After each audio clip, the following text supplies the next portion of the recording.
Hello friends, मैं सिमरन आपका स्वागत करती हूँ आर्ट इंस्टीट्यूट में। आज हम करेंगे कला का षडंग, जिसे हम 6 लिम्स कहते हैं। ठीक है, ये टॉपिक बहुत इंपॉर्टेंट रहने वाला है क्योंकि इससे बहुत सारे क्वेश्चन बनते हैं।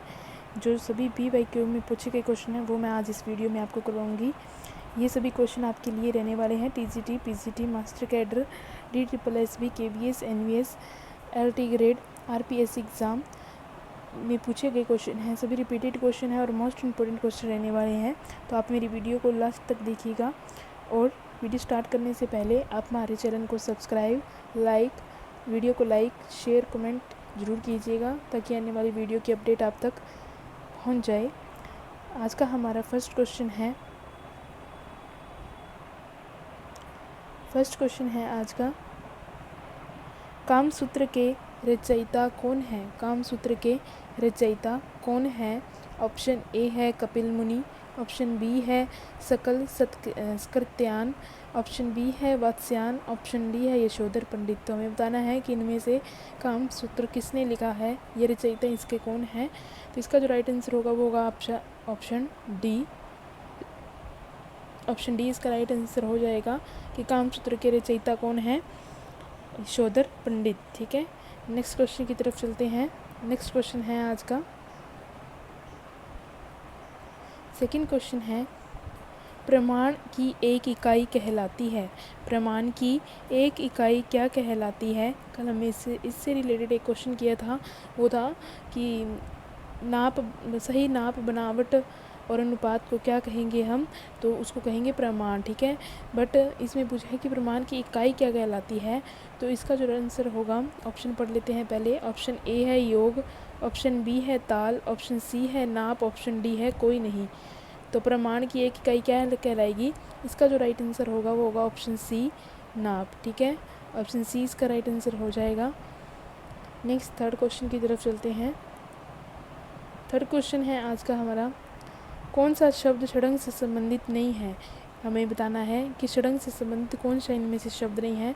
जो मैंने कल श्लोक बताया था उसमें जो दिए हुए हैं उनमें से जो कला के 6 अंग बताए गए हैं, इनमें से बताना है कि उनमें क्या नहीं है। ठीक है, उस श्लोक को इस प्रकार पढ़ेंगे हम, रूप भेद प्रमाण भाव लावण्य योजनम सादृश्य वर्णिका भंग इति चित्र षडंग क्रम। ठीक है, ये आपको याद रखना है श्लोक। इसी से श्लोक से रिलेटेड ये क्वेश्चन पूछा गया है। तो षडंग से क्या संबंध नहीं रखता? रूप भेदा है, लावण्य है, प्रमाण है या लय है। इसका जो राइट आंसर होगा वो होगा ऑप्शन डी, लय। लय उससे संबंधित नहीं है। ठीक है, लय उससे संबंधित नहीं होगा। रूप भेदा होगा, लावण्य होगा, प्रमाण होगा, बट लय नहीं होगा। ठीक है, फोर्थ क्वेश्चन की तरफ चलते हैं। आज का फोर्थ क्वेश्चन है हमारा, भारतीय चित्रकला के मर्म को डैश द्वारा समझा जा सकता है। भारतीय चित्रकला के मर्म को डैश द्वारा समझा जा सकता है। ऑप्शन ए है आकार, ऑप्शन बी है तकनीक, ऑप्शन सी है षडंग, ऑप्शन डी है संयोजन के सिद्धांत से। तो भारतीय चित्रकला के मर्म को हम किस प्रकार समझ सकते हैं? तो उनके अंगों के द्वारा ही हम चित्रकला को समझ सकते हैं जो कि षडंग में दिए हुए हैं। इसीलिए इसका ऑप्शन सी राइट आंसर हो जाएगा। ठीक है, षडंग इसका राइट आंसर हो जाएगा। नेक्स्ट फिफ्थ क्वेश्चन की तरफ चलते हैं। फिफ्थ क्वेश्चन है आज का हमारा, नाट्यशास्त्र में भरत ने कितने भावों का विवेचन किया है? नाट्यशास्त्र में भरत मुनि ने पूछा है कि भावों की कुल कितने भाव पूछे हैं इसमें। ठीक है, भाव जो बताए मैंने पिछले वीडियो में बताए हैं आपको। ऑप्शन ए है 42, ऑप्शन बी है 36, ऑप्शन सी है 49, ऑप्शन डी है 45। तो इसका जो राइट आंसर होगा, कुल पूछा है इसमें, तो कुल इसका जो राइट आंसर होगा वो होगा 49। ठीक है, ऑप्शन सी इसका राइट आंसर हो जाएगा। ठीक है, सी राइट आंसर होगा। 49 भाव हैं टोटल। कितने? 49 भाव है, जिसमें से 8 आपके स्थाई हो गए, 8 आपके स्थाई हो गए, 8 सात्विक हो गए, सात्विक। ठीक है, और 33 आपके संचारी भाव हो गए। ये आपको याद रखना है। ठीक है, एग्ज़ाम में पूछा जाता है कि कितने संचारी है, कितने स्थायी है और कितने सात्विक हैं। ये पूछा गया है क्वेश्चन एग्ज़ाम में। 6 क्वेश्चन की तरफ चलते हैं। 6 क्वेश्चन है आज का, वात्स्यायन रचित कामसूत्र की व्याख्या या टीका में कला के षडंग का उल्लेख किसने किया है? जो वात्स्यायन ने कामसूत्र की रचना की है उसमें टीका, उसके टीका या टीका से जो जयमंगला थे, जयमंगला जो ग्रंथ लिखा है उसके उल्लेख किसने किया है? उसमें षडंग का भी उल्लेख है, तो इसलिए पूछा है कि उसका उल्लेख किया किसने है। ऑप्शन ए है कालिदास, ऑप्शन बी है बाणभट्ट, ऑप्शन सी है यशोधर, ऑप्शन डी है शूद्र। तो 6th क्वेश्चन का आपका राइट आंसर होगा वात्स्यायन रचित कामसूत्र की व्याख्या या टीका करने में, टीका में जो कला के षडंग का उल्लेख किया है वो किसने किया है आपका? इसका राइट आंसर हो जाएगा ऑप्शन सी, यशोधर पंडित ने। ठीक है, सी इसका राइट आंसर हो जाएगा, ये आपको याद रखना है। 7th क्वेश्चन की तरफ चलते हैं। 7th क्वेश्चन है आज का हमारा, 7th क्वेश्चन है षडंग का पहला अंग है, षडंग का पहला अंग क्या है ये पूछा है। ऑप्शन ए है प्रमाण, ऑप्शन बी है सादृश्य, ऑप्शन सी है रूप भेद, ऑप्शन डी है भाव। तो षडंग का पहला अंग क्या होगा? इसका जो रंग होगा, जैसे कि मैंने वो श्लोक बताया था आपको, रूप भेदा प्रमाण भाव लावण्य योजनम सादृश्य वर्णिका भंग इति चित्र षडंग क्रम। तो षडंग का पहला अंग क्या हो गया, मैंने बता दिया, रूप भेद होगा। ठीक है, इस तरह से क्वेश्चन बनते हैं उस श्लोक में से कि षडंग का पहला अंग कौन सा है, चौथा अंग कौन सा है, इस तरह से क्वेश्चन बन सकते हैं। ठीक है, 8th क्वेश्चन की तरफ चलते हैं।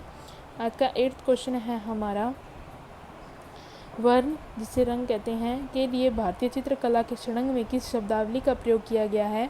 उस श्लोक में बताना है कि वर्ण या रंग जो अर्थ है वो किस शब्द का अर्थ है। ठीक है, बताना है हमें। ऑप्शन ए है लावण्य योजना, ऑप्शन बी है सादृश्य, ऑप्शन सी है वर्णिका भंग, ऑप्शन डी है प्रमाण।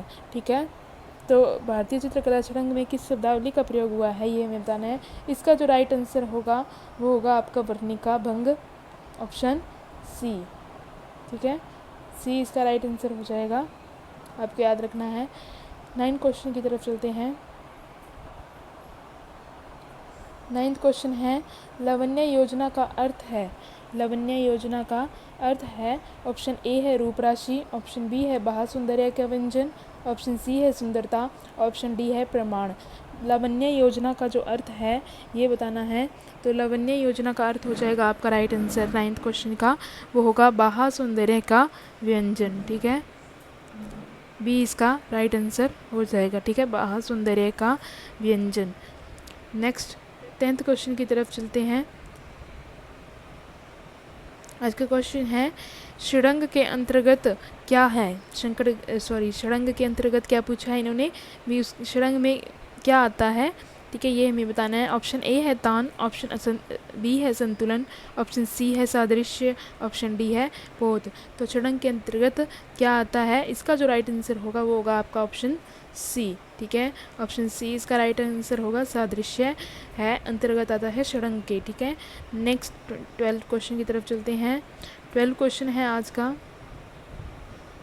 षडंग का उद्देश्य प्रयुक्त होता है, षडंग का उद्देश्य प्रयुक्त होता है, बताना है कि षडंग का उद्देश्य क्या है इनमें से। तो ऑप्शन ए है संगीत, ऑप्शन बी है ललित कला, ऑप्शन सी है वास्तुकला, ऑप्शन डी है प्लास्टिक कला। ठीक है, तो षडंग का उद्देश्य क्या है, ना ही संगीत कला होगा, ना ही वास्तुकला होगा, ना ही प्लास्टिक कला होगा, क्योंकि षडंग में हमें चित्रकला से रिलेटेड 6 जो अंक हैं वो बताए गए हैं, तो इसीलिए ललित कला इसका राइट आंसर हो जाएगा, बी ऑप्शन इसका राइट आंसर हो जाएगा। ठीक है, 13 क्वेश्चन की तरफ चलते हैं। 13 क्वेश्चन है आज का हमारा, भाव कला को क्या देता है, हमें बताना है कि भाव कला को क्या देता है। ऑप्शन ए है लय, ऑप्शन बी है आनंद, ऑप्शन सी है परिवर्तन, ऑप्शन डी है अभिव्यक्ति। तो भाव कला को क्या दे रहा है, इसका जो राइट आंसर होगा वो होगा आनंद। ठीक है, आनंद नहीं होगा, इसका अभिव्यक्ति होगा, आनंद नहीं देगा, सॉरी मैंने गलत बता दिया आपको, अभिव्यक्ति इसका राइट आंसर होगा। भाव कला को क्या दे रहा है, अभिव्यक्ति दे रहा है। ठीक है, डी आंसर इसका राइट आंसर होगा, अभिव्यक्ति। नेक्स्ट 14 क्वेश्चन की तरफ चलते हैं। 14 क्वेश्चन है आज का, प्रमाण निर्धारण में ताल या इकाई क्या है? प्रमाण निर्धारण में ताल या इकाई क्या है? ऑप्शन ए है ताल एक हाथ है, ऑप्शन बी है ताल एक शरीर है, ऑप्शन सी है ताल एक गर्दन है, ऑप्शन डी है ताल एक सिर है। तो इसका जो राइट आंसर होगा, प्रमाण निर्धारण में ताल या इकाई क्या है, तो इसका जो राइट आंसर है वो होगा ऑप्शन डी, ताल एक सिर है। ठीक है, ये आपको याद रखना है। 15 क्वेश्चन की तरफ चलते हैं। 15 क्वेश्चन है आज का, मिलान करने वाला क्वेश्चन है ये बहुत बार एग्जाम में पूछे गए क्वेश्चन है। ठीक है, निम्नलिखित इसको सुमेलित कीजिए। तो ऑप्शन ए को इनमें से किसके साथ मैच करना है आपको बताना है। ठीक है, अगर आपको इनमें से किसी का एक का पता लग जाए तो भी आप इस क्वेश्चन को आसानी से कर सकते हैं। जैसे कि रूप भेदा का क्या हो गया, रूप की विविधता। ठीक है, इसका ये हो गया। प्रमाण का क्या हो गया, अनुपात हो गया। सादृश्य का क्या हो गया, समानता हो गया। और वर्णिका भंग का क्या हो गया, विविध रंग। तो इस तरह से आप इसका मिलान कर सकते हैं। ठीक है, तो इनमें से ऑप्शन में देख लेते हैं। ए का दूसरा ए ऑप्शन में है और किसी ऑप्शन में नहीं है, तो इसका सीधा सीधा राइट आंसर क्या होगा, ऑप्शन ए। ठीक है, ए इसका राइट आंसर हो जाएगा। नेक्स्ट 16 क्वेश्चन की तरफ चलते हैं। 16 क्वेश्चन है आज का, निम्नलिखित में से चित्रकला से क्या संबंधित नहीं है? हमें बताना है चित्रकला से इनमें से क्या संबंधित नहीं है। ऑप्शन ए है रूप, ऑप्शन बी है प्रमाण, ऑप्शन सी है भाव, ऑप्शन डी है लिपि। तो लिपि तो किसी भाषा के लिए प्रयोग की जाती है। ठीक है, पर ये रूप, प्रमाण, भाव ये चित्रकला के लिए प्रयोग किए जाते हैं, इसीलिए लिपि जो है इसका राइट आंसर नहीं होगा। राइट आंसर यही होगा लिपि, बट जो संबंधित है वो नहीं होगा इससे, चित्रकला से। ठीक है, 17 क्वेश्चन की तरफ चलते हैं। 17 क्वेश्चन है, सदृश्य का अर्थ है। सदृश्य का अर्थ बताना है। ऑप्शन ए है समाविष्ट, ऑप्शन बी है सहायता, ऑप्शन सी है चित्रांकन, ऑप्शन डी है आकृति में समानता। अगर आपने पीछे क्वेश्चन को ध्यान से सुना होगा, सदृश्य का अर्थ क्या था उस मिलान वाले क्वेश्चन में, तो इसका आप आसानी से आंसर लगा सकते हैं कि सदृश्य का अर्थ क्या है, ऑप्शन डी, आकृति में समानता। डी ऑप्शन इसका राइट आंसर हो जाएगा। नेक्स्ट 18 क्वेश्चन की तरफ चलते हैं। 18 क्वेश्चन की तरफ चलते हैं। 18 क्वेश्चन है, लावण्य योजना इसे कहते हैं। लावण्य योजना इसे कहते हैं, इसका भी हमें अर्थ बताना है। ऑप्शन ए है सुंदरता, ऑप्शन बी है रूप राशि, ऑप्शन सी है बाह्य सौंदर्य व्यंजन, ऑप्शन डी है सुरुचि संबंध। तो इसका जो राइट आंसर होगा वो होगा आपका ए होगा, बी होगा, सी होगा या डी होगा। तो इसका जो राइट आंसर है वो है आपका ऑप्शन सी, बाह्य सौंदर्य व्यंजन। ऑप्शन सी इसका राइट आंसर हो जाएगा। नेक्स्ट 19 क्वेश्चन की तरफ चलते हैं। 19 क्वेश्चन है, भारतीय षडंग के सूत्रधार कौन है? हमें पूछा है कि भारतीय षडंग किसने लिखा है, कि इसके रचनाकार कौन है या लेखक कौन है। तो इसके सूत्रधार कौन है? ऑप्शन ए है यशोधर पंडित, ऑप्शन बी है भानुभट्ट, ऑप्शन सी है भास, ऑप्शन डी है शुक्राचार्य। तो यशोधर पंडित, भानुभट्ट, भास या शुक्राचार्य, इनमें से जो राइट आंसर होगा आपका 19 क्वेश्चन का वो होगा option A, Yashodhar Pandit. A option is right answer. ठीक है, 20 क्वेश्चन की तरफ चलते हैं। 20 क्वेश्चन है आज का हमारा लास्ट क्वेश्चन है, भारतीय चित्रकला का रंग विधान किसका भाग है? इनमें पूछा है कि जो रंग विधान है वो किस शब्दावली में प्रयोग किया गया है, ये बताना है। भारतीय चित्रकला का रंग विधान, ऑप्शन ए है सदृश्य, ऑप्शन बी है रूप भेद, ऑप्शन सी है प्रमाण, ऑप्शन डी है वर्णिका भंग। तो इसका जो राइट आंसर होगा, मैं पहले सभी को एक्सप्लेन कर देती हूँ। सदृश्य का पहले पढ़ा था हमने, समानता हो गया। ठीक है, समानता। रूप भेद का रूप की विविधता। ठीक है, रूप की जानकारी या विविधता। ठीक है, प्रमाण का हो गया नाप, बनावट, अनुपात, ये हो गया। ठीक है, नाप, बनावट, अनुपात, ये आपको याद रखना है। वर्णिका भंग जो है वो रंगों की तुलिका, रंगों का इस्तेमाल कैसे करना है, ये जो है डी ऑप्शन इसका राइट आंसर हो जाएगा। भारतीय चित्रकला के में रंग का विधान क्या है, वो होगा वर्णिका भंग, ये आपको याद रखना है। ठीक है, आज का हमारा लास्ट क्वेश्चन था। तो जो षडंग से रिलेटेड हमारे सभी क्वेश्चन हैं वो यहाँ पर कंप्लीट हो जाते हैं। षडंग के हमने सभी MCQs कंप्लीट कर लिए हैं जो कि PYQ में पूछे गए हैं सभी। और अगर आपको इन क्वेश्चन में किसी में भी डाउट हो तो आप मुझे कमेंट बॉक्स में कमेंट करके पूछ सकते हैं। मैं आपके हर एक प्रॉब्लम का सलूशन करूँगी, ठीक है। और आने वाली वीडियो को अपडेट के लिए आप हमारे चैनल को सब्सक्राइब करिए, वीडियो को लाइक शेयर कमेंट ज़रूर कीजिए, ताकि मैं आगे भी आपके लिए एक अच्छी जो वीडियो हैं जो यूज़फुल है आपके लिए वो लेकर आ सकूँ। Thank you, bye bye.